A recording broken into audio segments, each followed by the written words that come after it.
lahat ng aming puso, Panginoon kong Jesus. Linisin at puruin mo ito ayon sa iyong pagmamahal, Panginoon. Turuan mo ang bawat isa sa amin, Panginoon, ang aming isipan, ang aming pagkilos, ang aming mga galaw, lalo na ang aming paggawa, Panginoon kong Jesus.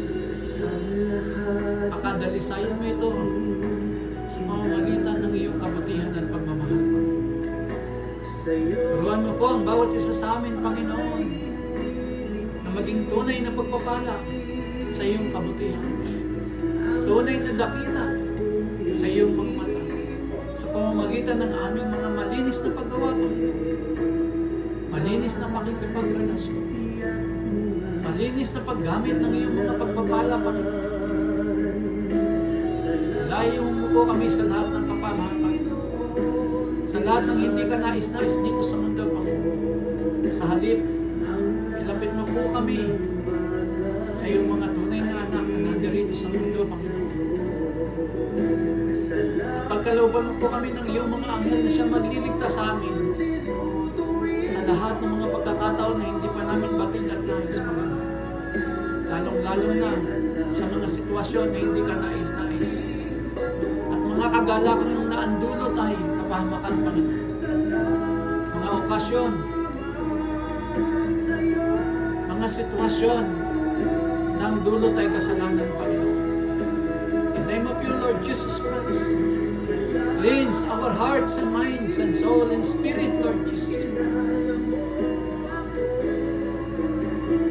So that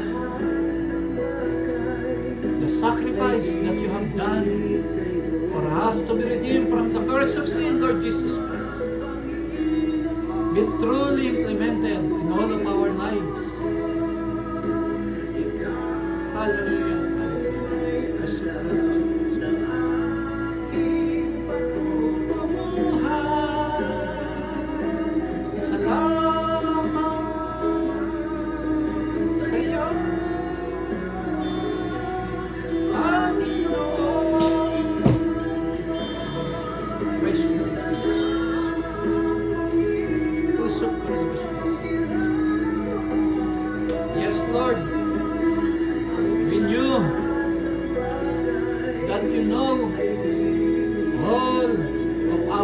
And actions. All of our secrets, Lord Jesus Christ, knew it all. Patawarin mo kami sa aming mga pagkakasala at ituwid mo ang aming puso't isipan at buong pagkatao, Panginoon. Upang nang sa gayong, Panginoon, maging karapat dapat kami sa iyong pagmamahal at sa aming dakilang pagdarasal sa iyong pangalan, Panginoon, ay maganap ang aming mga kahilingan. Hallelujah. Praise you, Lord Jesus Christ. Thank you very much, God the Father. Hallelujah. Yes. Thank you very much. Tunay nga kung kilala mo ang bawat isa sa amin, Panginoon. At kung anong dapat mong dalisayin, pinuhin, Panginoon, sa buhay ng bawat isa sa amin, ay iyong ganapan, Panginoon. Iyong kilusan, Panginoon, sa pamamagitan ng banal na Espiritu, Panginoon. At kung mayroon pa mang mga hindi karapat-dapat sa aming kumpanya, Panginoon, dalisayin mo ang kanyang puso, Panginoon, ang kanyang isipan, Panginoon, at ang buong pagkatao, Panginoon, upang nang sa gayon, ang buong tauhan ng Boardliner Incorporated, Lord Jesus Christ, ay maging karapat-dapat sa paglilingkod sa iyo, Panginoon. Puso ko na siya. Thank you, Lord Jesus Christ. Thank you, God the Father. Yes, Lord Jesus. Yes. Give us the righteous direction. Your path, Lord Jesus Christ. Thank you very much. Hallelujah, hallelujah.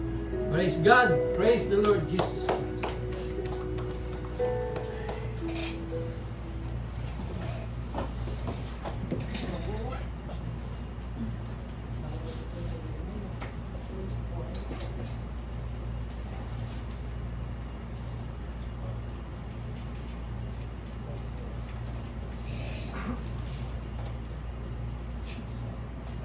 Ang ating pagbasa ay magmula sa aklat ng Mateo 4, verse 1 hanggang verse 17. Ang pagtukso kay Jesus. Pagkatapos nito, dinala ng banal na Espiritu si Jesus sa ilang upang tuksoin ng dyablo. Doon ay nag-ayuno si Jesus ng 40 araw at 40 gabi. Kaya nagutom siya. Dumating ang manunukso at sinabi sa kanya, kung ikaw nga ang anak ng Diyos, gawin mong tinapay ang mga batong ito. Pero sumagot si Jesus, sinasabi sa kasulatan, hindi lang sa pagkain nabubuhay ang tao, kundi sa bawat salita ng Diyos. So, mga kapatid, ang linaw, di ba? Bakit tayo nagdarasal tuwing umaga? Sapagkat kailangan nating kumain ng salita ng Diyos. Bakit tayo nakikinig ng salita ng Diyos? Sapagkat kailangan ito ng Espiritu ng buong katawan. Na mapakinggan ang salita ng Diyos upang ang ating Espiritu ay mabusog.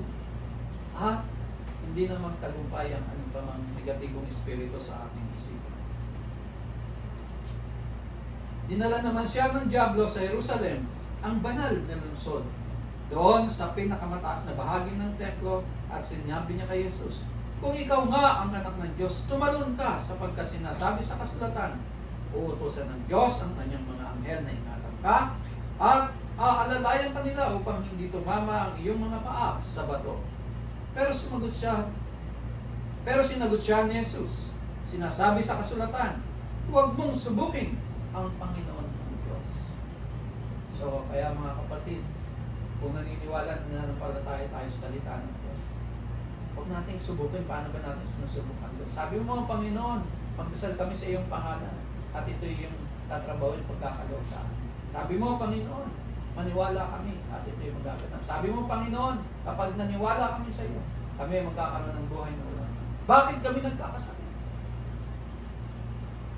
Pagkatapos sabi mo, Panginoon, ang sino mang naniniwala at nanampalataya sa akin ay magagawa anumang lahat ng ginawa mo. At mahigit pa doon, subukan ko nga magpakagat sa ahas. Ang totoo. O di ba sinusubukan mo? Huwag mo subukan. Di ba?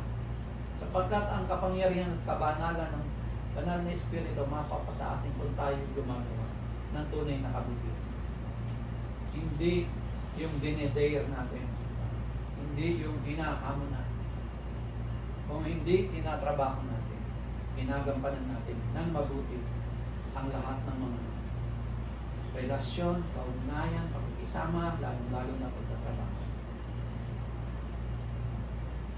Pagkatapos, dinala siya ng dyablo sa isang napakataas na bundok at ipinakita sa kanya ang lahat ng kaharian sa mundo at ang kayamanan at kadakilaan ng mga ito. At sinabi ng dyablo kay Jesus, ang lahat ng iyan ay ibibigay ko sa iyo kung luluhod ka at sasamba sa akin. Pero sinagot siya ni Jesus, lumayas ka, Satanas, sapagkat sinasabi sa kasulatan, sambahin mo ang Panginoon mong Diyos at siya lamang ang iyong paglilingkuran. Amen. Hallelujah. O, kailan ba tayo dinadala ng dyablo, ng masamang espiritu? Sa napakataas ng bundok at pinakikita sa atin ang lahat ng kayamanan at kadakilaan. Kailan? Napagninilayan ba ng bawat isa sa atin ng ating sarili? Madalas dinadala tayo ng dyablo sa ganito kapag ka nangangailangan. Diba? Kapag nakakita tayo ng material na bagay na pwede natin kupitin, tugasin, nakawin. Kapag nakakita tayo ng kasamahan natin na pwede natin lokohin, linlangin, dayain. Dahil bakit? Dahil sa paghahangad natin ng mas mahigit pa sa kung ano tayo, sa kung sino tayo, at kung ano ang nararapat lamang sa atin. Nagkakaroon tayo ng siksik-liglig at maapaw na biyaya kung malinaw sa atin ano lamang dapat talaga ang ating pagtiyagaan at pagyamanin. So hindi tayo gagawa ng kamalian para yumaman. Hindi tayo gagawa ng kalokohan para magkaroon ng kahit anumang material sa mundo.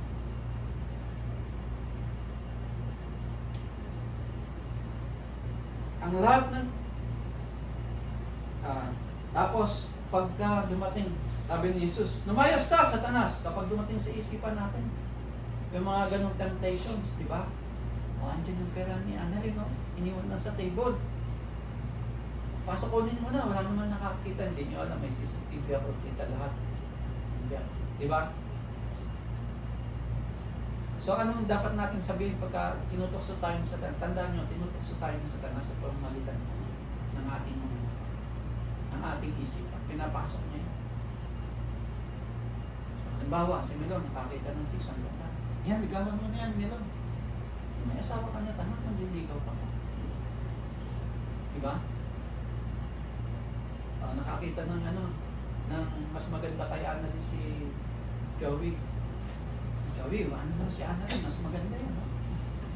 O, sinasabi niyo ba sa isipan niyo? Lumayas ka, Satanas! Nire-rebuke niyo ba yun? I-rebuke niyo. Tandaan niyo, kapag nahuhuli niyo, yung negative thoughts, yung negative mind niyo, pag nahuli niyo yun, ibig sabihin, malinaw na sa inyo na hindi kayo. At nare-rebuke niyo yung mga negative. Satanas, lumayas ka sa aking isipan. Negative spirit, get out from my mind. In Jesus' name, mawawala. Nakakita si Daniel ng beauty habang nagdaan. Muntik na mabangga kasi nakatingin sa beautiful. Diba? So, paano tayo nililin lang ni Satanas sa pamamagitan ng ating mata? Diba? Malinaw dito.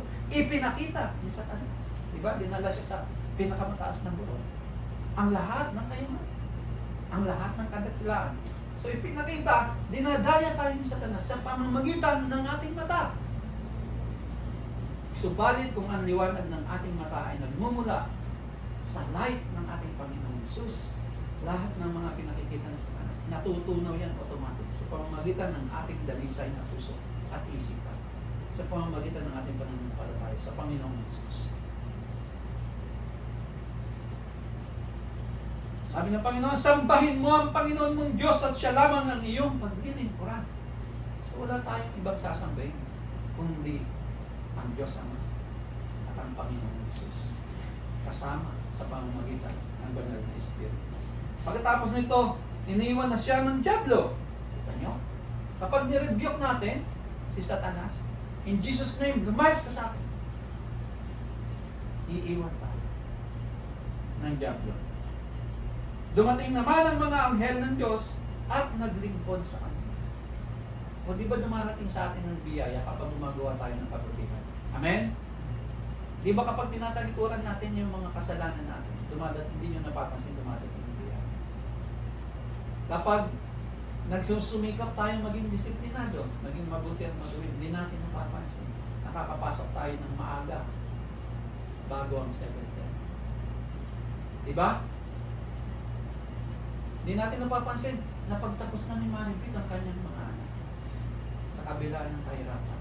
Amen, Maribig? Hindi natin napapansin sa kabila ng kalungkutan ni Mama Ana yung mag-isa. Nakatagpo siya ng Lord. Amen? So, ganun lang yun eh. Kapag gumagawa kayo ng katuwiran, ng kabutihan, ang biyaya lumalapit sa atin. Pero tandaan nyo ito mga kapatid, kapag gumawa kayo ng katampalasan, ng kapahamakan ng kapwa, yung karma darating sa katampalasan, lalo na sa trabaho na walang ibang ginagawa tayo kung hindi maglingkod sa Diyos sa pamamagitan ng ating trabaho, serbisyo sa Diyos sa pamamagitan ng ating paggawa. Kapag gumawa tayo ng kalokohan, sigurado mayroon tayong pato matatangkot. Sinimulan ni Jesus ang kanyang gawain. Verse 12, nang mabalitaan ni Jesus na nakulong si Juan, bumalik siya sa Galilea. Pero hindi na siya nanirahan sa Nazaret, kundi sa Capernaum, isang bayan sa tabi ng lawa ng Galilea at sakop ng Zabulon at Naphtali. Sa ganitong paraan ay natupad ang sinabi ng propeta Isaias. Ang lupain ng Zabulon at Naphtali ay daanan patungo sa lawa at nasa kabila ng ilog ng Jordan. Ang mga lugar na ito ay sakop ng Galilea at tinitirhan ng mga hindi Hudyo. Nabubuhay sa kadiliman ang mga tao roon.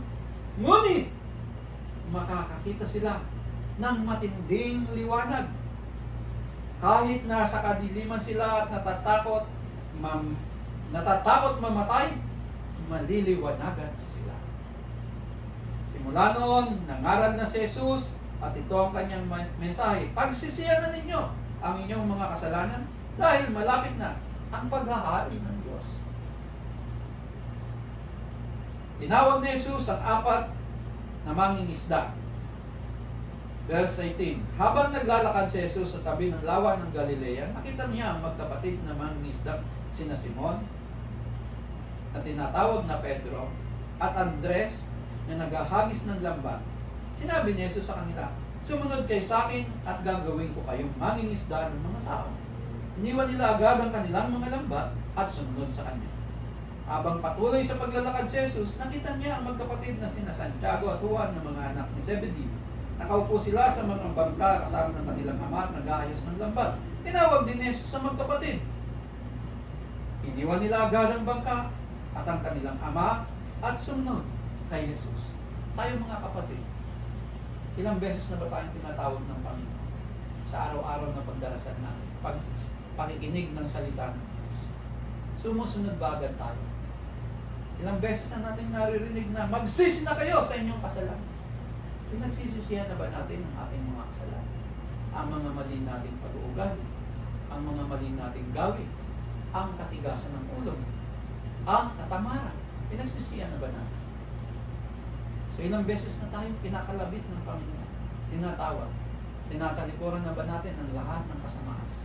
At sumusunod tayo sa Kanya. Tanungin lagi natin ito sa ating sarili mga kapatid. Upang nang sa gayon, ang tunay na kabutihan at kaliwanagan ng Panginoong Hesus ay tunay na mabuhay sa ating mga sarili. Nangaral at nagpagaling ng mga may sakit si Jesus. Ilibot ni Jesus ang buong Galilea. Nangaral siya sa mga sambahan ng mga Hudyo at ipinangaral niya ang magandang balita tungkol sa paghahari ng Diyos. Tayo, pinapangaral ba natin sa ating sambahayan ang salita ng Panginoon sa ating mga anak, sa ating mga kaibigan, sa ating mga kapatid? Ako, hindi ko pinagmamalaki pero sa totoo lang alam ko. Ibinabahagi ko ang kanyang salita sa pamamagitan ng social media, sa pamamagitan ng pagbabasa natin araw-araw dito, at sa pamamagitan ng pagbabahagi ko sa aking mga anak. Nakikinig man sila o hindi, ang importante sa akin, ibinabahagi. Ngayon, si Kuya Chen, nasa Canada, siya na yung araw-araw nagpapadala ng Word of God sa group chat namin. Pati sa group chat nila ng kanyang mga friends. Pati sa ibang mga group chat ng mga relatives. Hindi na nahihiya. Nagpapadala ng Bible verses kasama yung prayer. Tayo, are we doing that? O mas busy pa tayo sa ano yung laruan na din? Ganun na ganun, patay ng patay. ML. O mas busy pa tayo sa ML. Kaysa at araw at gabi, sabi ng Panginoon, meditate my word, day and night. Yun lang, instruction na yun, sinusunod ba natin? At may meditate ba tayo ng word, day and night? O ang una natin meditate sa umaga ay yung messenger, yung MN, yung social media, kung saan katsikahan natin ang ating mga kaibigan, ang mga online FB friends. So, doon pa lang, nagkukulang na tayo.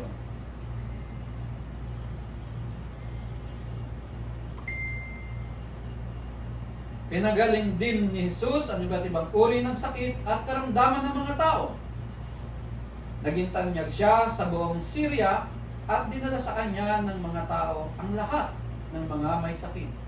Mga naghihirap dahil sa matinding karamdaman, mga sinaniban ng masamang espiritu, mga may epilepsya, at mga paralitiko. Pinagaling niya silang lahat at sinundan niya ng napakaraming tao na galing sa Galilea, Decapolis, Jerusalem, at iba pang mga bayan sa Judea at maging sa kabila ng ilog ng Jordan.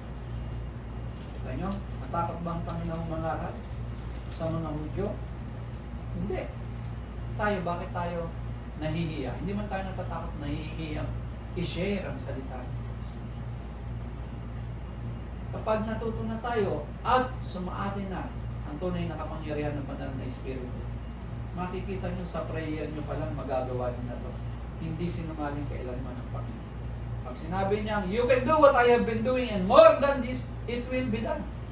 Kaya nyo rin magpagaling ng mga may sakit at karamdaman. Kung tunay kayong naniniwala sa Panginoong Jesus, sa Kanyang salita. Amen? Let us all pray.